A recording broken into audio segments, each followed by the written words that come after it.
Ekitongole ekigatta ebibiina by'abasuubuzi mu ggwanga ekya National Organization for Traders Union nga kiri wamu n'ekitongole ekigatta abasuubuzi okuva mu ggwanga lya Buturuuki ekya Turkey Federation Traders Union bisse omukago mwe bagenda okuyita okulwanirira eddembe ly'abantu mu ggwanga. Okusinziira ku Wilson Owere, ssentebe w'ekitongole ekigatta abasuubuzi mu ggwanga, enkolagana eno n'eggwanga lya Buturuuki yakuyambako nnyo mu kulwanyisa okutyoboola eddembe ly'abakozi olw'ensonga nti bingi bye bagenda okuyiga naddala engeri gye bayisaamu abakozi. Okujja ewamu kwaffe okw'abakozi nti tunatambula tutya mu ngeri eyo, banatuyamba batya mu kutumbula omutindo gw'abakozi mu Uganda, naddala okuleetawo enjawulo wakati w'omukozesa n'omukozi, n'okulaba nti n'abayinvesita abataki nabo bajja wano ne bakola ne batuleetera emirimu.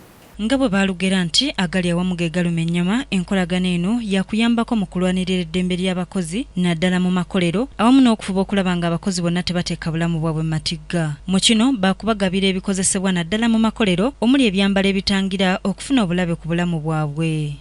Byonna nga tukolera wamu okulaba nti tutumbula embeera z'abakozi n'okulaba nti etteeka evunaanyizibwa omukozi okubeera akolera ng'alina ebikozesebwa, katugambe ng'akola mu bimuli oba agenda kufuuyira eddagala, alina okubeera n'ebintu ebimuyamba. Abakozi bangi mu ggwanga bafuna obuzibu ku mirimu gyabwe gye baba bakolera naye ne batafiibwako nga ne gye buvuddeko abakozi abaali bakola mu bimuli bafuna obuzibu naddala abakyala okuvamu embuto, kyokka bakama baabwe tebavaayo kubawa bujjanjabi. Basirika Sarah, KTV, Amalindirire.